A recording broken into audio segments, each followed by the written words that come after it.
ನಿಮ್ಮ ಮನೇಲಿ ನಾಯಿ ಇದ್ದರೂ ಇಲ್ಲಾಂದರೂ ನಿಮ್ಮ ಬೀದಿಯಲ್ಲಿ ನಾಯಿ ಇದ್ದರೂ ಇಲ್ಲಾಂದರೂ ಈ ವಿಡಿಯೋ ತುಂಬ ಇಂಪಾರ್ಟೆಂಟ್ ನಿನಗೆ ನಿನ್ನ ಕುಟುಂಬದವರಿಗೆ ನಿನ್ನ ಗೆಳೆಯರಿಗೆ ತುಂಬ ಇಂಪಾರ್ಟೆಂಟ್. ಡೈರೆಕ್ಟಾಗಿ ಪಾಯಿಂಟಿಗೆ ಬರ್ತೀನಿ. ಜೂನ್ 28 ಇದೇ ವರ್ಷ 2025 ಬ್ರಿಜೇಶ್ ಸೋಲಂಕಿ ಉತ್ತರ ಪ್ರದೇಶನ ಸ್ಟೇಟ್ ಕಬಡ್ಡಿ ಪ್ಲೇಯರ್ ರೇಬೀಸ್ ಕಾಯಿಲೆಯಿಂದ ಸತ್ತೋಗ್ತಾರೆ, ಪ್ರಾಣ ಬಿಡ್ತಾರೆ. ಒಂದು ಚಿಕ್ಕ ನಾಯಿ ಕಚ್ಚಿರೋದ್ರಿಂದ ಪ್ರಾಣ ಬಿಡ್ತಾರೆ. ಸೊ ಯಾಕಿದೆಲ್ಲ ಆಯಿತು? ಬಿಕಾಸ್ ಆಫ್ ರೇಬೀಸ್ ಅನ್ನೋ ಕಾಯಿಲೆಯಿಂದ. ಸೊ ಇದ್ರ ಬಗ್ಗೆ ಗೊತ್ತಿಲ್ಲದೆ ಇರೋದ್ರಿಂದ ಅವ್ರಿಗೆ ಪ್ರಾಪರ್ ಇನ್ಫಾರ್ಮೇಷನ್ ಇಲ್ಲ. ಪ್ರಾಪರ್ ರೇಬೀಸ್ ಅಂದರೆ ಏನು ಅಂತ ಅವ್ರ ಫ್ಯಾಮಿಲಿಗೆ ಸೇರಿ ಗೊತ್ತಿಲ್ಲ, ಅವ್ರಿಗೆ ಸೇರಿ ಗೊತ್ತಿಲ್ಲ. ಆ ಕಾರಣದಿಂದ ಅವರು ಪ್ರಾಣ ಬಿಡ್ತಾರೆ. ಸೊ ಇದೇ ತಪ್ಪು ನೀವು ಮಾಡಬಾರ್ದು, ನಿಮ್ಮ ಫ್ಯಾಮಿಲಿ ಮೆಂಬರ್ಸ್ಗೆ ಮಾಡಬಾರ್ದು, ನಿಮ್ಮ ಸ್ನೇಹಿತರು ಈ ಥರ ತಪ್ಪು ಮಾಡಬಾರ್ದು ಅಂದರೆ ದಯಮಾಡಿ ಈ ವಿಡಿಯೋನ ನೋಡಿ ತಿಳ್ಕೊಳ್ಳಿ, ಇನ್ನೊಬ್ಬರಿಗೆ ತಿಳಿಸಿ.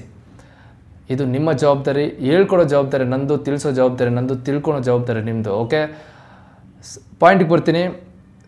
ರೇಬೀಸ್ ಅನ್ನೋ ವೈರಸ್ಸಿಂದ ಬರುತ್ತೆ. ಇದು ವೈರಸ್ ಡಿಸೀಸ್ ಆಗಿರೋದ್ರಿಂದ ಇದು ಸ್ಟಾರ್ಟಿಂಗಲ್ಲಿ ಮಾತ್ರ ಕಂಟ್ರೋಲ್ ಮಾಡೋಕ್ಕಾಗುತ್ತೆ. ಸೊ ಒಂದು ಸ್ಟೇಜ್ಗೆ ಬಂದಾಗ ಅದು ಸಿಮ್ಟಮ್ಸ್ ತೋರಿಸೋದಕ್ಕೆ ಶುರು ಮಾಡಿದ ಮೇಲೆ ಕಂಟ್ರೋಲ್ ಮಾಡೋದಕ್ಕೆ ಆಗೋದಿಲ್ಲ. ಸೊ ಇವ್ರ ಕೇಸಲ್ಲಿ, ಬ್ರಿಜೇಶ್ ಸಾಲಂಕಿ ಅವ್ರ ಕೇಸಲ್ಲಿ ಏನಾಯಿತು? ಅವ್ರಿಗೆ ಪ್ರಾಪರ್ ವ್ಯಾಕ್ಸಿನೇಷನ್ ಕೊಟ್ಟಿಲ್ವಾ, ಅಥವಾ ಟ್ರೀಟ್ಮೆಂಟ್ ಸಿಕ್ಕಿಲ್ವಾ, ಅಥವಾ ಏನಕ್ಕೆ ಪ್ರಾಣ ಬಿಟ್ಟರು? ರೇಬೀಸ್ ಅನ್ನೋ ಕಾಯಿಲೆಗೆ ವ್ಯಾಕ್ಸಿನೇಷನ್ ಇದೆಯಾ ಇಲ್ಲ ಅಂತ ಪ್ರಾಪರ್ ಡೀಟೇಲ್ಸ್ ಹೇಳ್ತೀನಿ, ಕೇಳಿಸ್ಕೊಳ್ಳಿ. ಇವರು ಪ್ರಾಕ್ಟೀಸ್ ಮಾಡ್ತಾ ಮನೆಗೆ ಹೋಗ್ತಾ ಇರುವಾಗ ಚರಂಡಿಲಿ ಬಿದ್ದಿರುವ ನಾಯಿ ಮರಿನ ಕಾಪಾಡೋಕೆ ಹೋಗ್ತಾರೆ. ಸೊ ಆಗ ಅದು ಕಚ್ಚುತ್ತೆ. ಅದು ಕಚ್ಚಿದಾಗ ಚಿಕ್ಕದಾಗಿ ಇಂಜುರಿ ಆಗಿರೋದ್ರಿಂದ ಅವ್ರು ತುಂಬ ಟೆನ್ಷನ್ ತೊಗೊಳಕ್ಕೆ ಹೋಗಲ್ಲ. ಯಾಕಂದರೆ ನಾರ್ಮಲಿ ನಾವಾಗಲಿ ಚಿಕ್ಕದಾಗಿ ಗಾಯ ಆಗಲಿ, ಚಿಕ್ಕದಾಗಿ ಈ ಥರ ಏನಾದರೂ ಇಂಜುರಿ ಆದರೆ ನಾವು ತುಂಬ ಸೀರಿಯಸ್ ತೊಗೊಳಲ್ಲ. ಸೊ ಅದೇ ರೀತಿ ಅವರು ಅಷ್ಟು ಕೇರ್ಫುಲ್ಲಾಗಿ ತುಂಬ ಒಂಥರ ಸೀರಿಯಸ್ ತೊಗೊಳಕ್ಕೆ ಹೋಗಲ್ಲ, ಕೇರ್ಲೆಸ್ ಮಾಡ್ತಾರೆ, ಸ್ವಲ್ಪ ನೆಗ್ಲೆಕ್ಟ್ ಮಾಡ್ತಾರೆ, ಏನಾಗಲ್ಲ ಬಿಡು ಸರಿ ಹೋಗುತ್ತೆ ಅಂತ. ಬಟ್ ಏನಾಗುತ್ತೆ, ಆಗಲೇ ರೇಬೀಸ್ ವೈರಸ್ ಎಂಟರ್ ಆಗಿದೆ. ಸೊ ಆ 2 months ಆದಮೇಲೆ ಅದು ಸಿಮ್ಟಮ್ಸ್ ತೋರಿಸೋದಕ್ಕೆ ಶುರುವಾಗಿದೆ. ಅವರು ಹಾಸ್ಪಿಟಲ್ಗೆ ಹೋಗಿಲ್ಲ, ಅವ್ರಿಗೆ ಗೊತ್ತಾಗಿಲ್ಲ, ಜಸ್ಟ್ ಸಿಮ್ಟಮ್ಸ್ ತೋರಿಸೋದಕ್ಕೆ ಶುರುವಾಗಿದೆ. ಲೈಕ್ ಅವ್ರು ಪ್ರಾಕ್ಟೀಸ್ ಮಾಡೋಕ್ಕೆ ಹೋದಾಗ ಅವ್ರು ನೀರು ನೋಡಿ ಭಯ ಆಗೋದಂಥದ್ದು, ಹೈಡ್ರೋಫೋಬಿಯಾ ಅಂತೀರಿ, ನೀರು ನೋಡಿ ಭಯ ಆಗುತ್ತೆ. ರೇಬೀಸ್ ಸಿಮ್ಟಮ್ಸ್, ಇದೊಂದು ಸಿಮ್ಟಮ್ಸ್.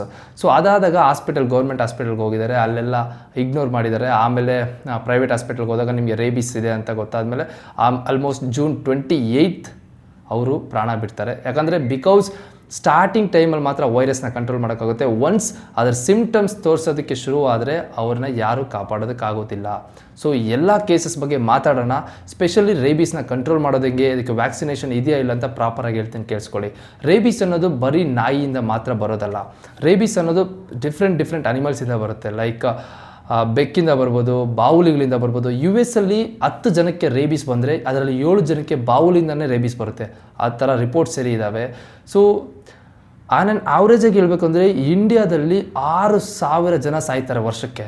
ಅರ್ಥ ಮಾಡ್ಕೊಳ್ಳಿ, 6,000 ಜನ. ಇದು ಬರೀ ರೆಕಾರ್ಡ್ ಆಗಿರೋದು ಮಾತ್ರ. ರೆಕಾರ್ಡ್ ಆಗದಿರೋಂಥ ಕೇಸಸ್ ತುಂಬ ಇರ್ಬೋದು. ಯಾಕಂದರೆ ಯಾವುದೋ ಹಳ್ಳಿಯಲ್ಲಿ ಯಾರೋ ಸತ್ತರೆ ಅದು ರೇಬೀಸ್ ಆಗಿರಲಿ, ಅವ್ರು ಕೇರ್ ಮಾಡಲ್ಲ, ಸುಮ್ಮನೆ ಮಣ್ಣು ಮಾಡ್ತಾರೆ, ಅದ್ರ ಬಗ್ಗೆ ಕ್ಲಾರಿಟಿ ಇರಲ್ಲ. ಸೊ ಅದು ರೆಕಾರ್ಡ್ ಆಗಿರಲ್ಲ. ಸೊ ಈ ಸಾವುಗಳು ಬೇಕಾದ್ರೆ ಕೌಂಟ್ ಜಾಸ್ತಿನೂ ಇರ್ಬೋದು, ಪ್ರಾಪರ್ ರೆಕಾರ್ಡಿಂಗ್ ಇಲ್ಲ.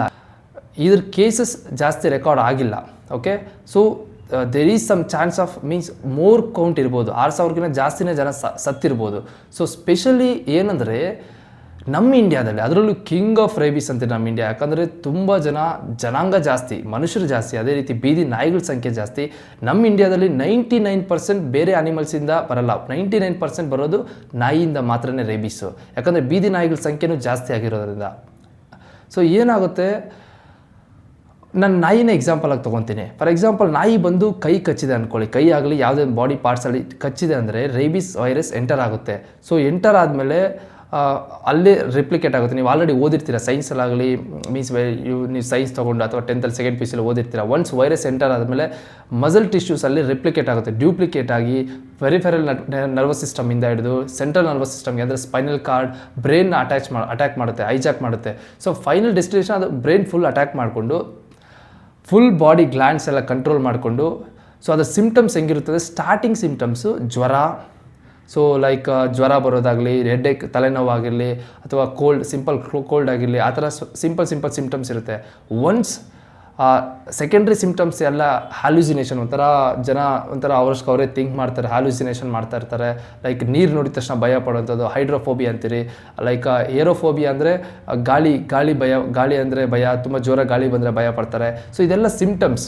ಓಕೆ, ಒನ್ಸ್ ಬ್ರೈನ್ ಹೈಜಾಕ್ ಮಾಡಿದ ಮೇಲೆ ನೆಕ್ಸ್ಟ್ ಸ್ಟೆಪ್ ಅವರು ಕೋಮಾಗೆ ಹೋಗ್ತಾರೆ, ನೆಕ್ಸ್ಟ್ ಅವ್ರು ಡೆತ್ ಆಗುತ್ತೆ, ಅಂದರೆ ಅವ್ರು ಪ್ರಾಣ ಬಿಡ್ತಾರೆ.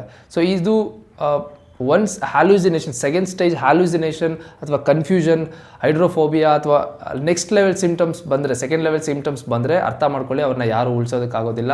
ಸೊ ಇದು ತುಂಬ ಡೇಂಜರಸ್ ಡಿಸೀಸ್ ಆಗಿರೋದ್ರಿಂದ ಇದ್ರ ಬಗ್ಗೆ ಜನಕ್ಕೆ ಗೊತ್ತಿರಲೇಬೇಕು. ಸೊ ರೇಬೀಸ್ ಅನ್ನೋ ಕಾಯಿಲೆನ ಇದು ಇನ್ಕ್ಯುಬೇಷನ್ ಪೀರಿಯಡಲ್ಲಿ, ಅಂದರೆ ವೈರಸ್ ಇನ್ಕ್ಯುಬೇಷನ್ ಪೀರಿಯಡ್ ಅಂತೀರಿ. ವೈರಸ್ ಇನ್ಕ್ಯುಬೇಷನ್ ಪೀರಿಯಡ್ ಅಂದರೆ ಸ್ಟಾರ್ಟಿಂಗ್ ಕಚ್ಚಿದಾಗ ಇಂದ ಸಿಮ್ಟಮ್ಸ್ ತೋರಿಸೋ ಒಂದು ಪೀರಿಯಡ್ ಇದೆ, ಓಕೆ. ಆ ಪೀರಿಯಡ್ನ ಇನ್ಕ್ಯುಬೇಷನ್ ಪೀರಿಯಡ್ ಅಂತೀರಿ. ಆ ಸ್ಟಾರ್ಟಿಂಗಲ್ಲೇ ವೈರಸ್ಗೆ ಟ್ರೀಟ್ಮೆಂಟ್ ಕೊಡಬೇಕು.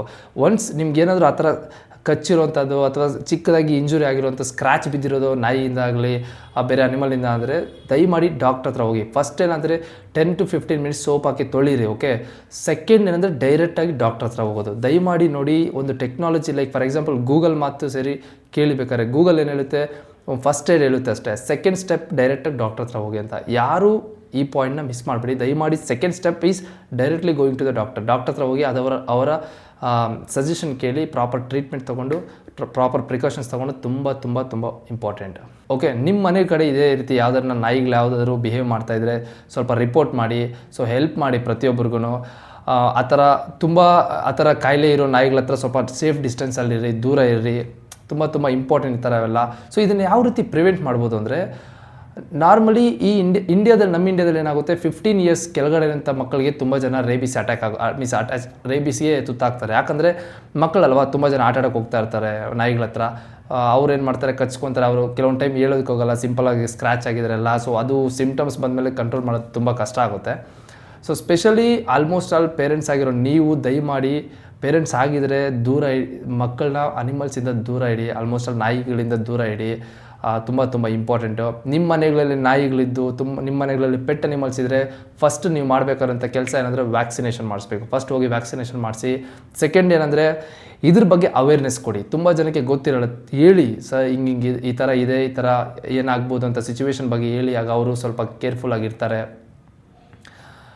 ಸಿಂಪಲಾಗಿ ಸ್ಕ್ರ್ಯಾಚ್ ಆಗಿರಲಿ ಅಥವಾ ನಿಮಗೇನಾದರೂ ಗಾಯ ಆಗಿದ್ದು ನಿಮ್ಮ ಮನೆಯಲ್ಲಿರುವಂಥ ನಾಯಿ ಆಗಿರಲಿ, ಬೇದಿ ನಾಯಿ ಆಗಿರಲಿ, ಅದ್ರ ಮೇಲೆ ಅದ್ರ ಜಸ್ಟ್ ಸಲೈವ, ಅದರ ಎಂಜಲ್ ಅಂತೀರಿ, ಜಸ್ಟ್ ನಿಮ್ಮ ಗಾಯದ ಮೇಲೆ ಬಿದ್ದರೂ there is a chance of getting rabies, okay.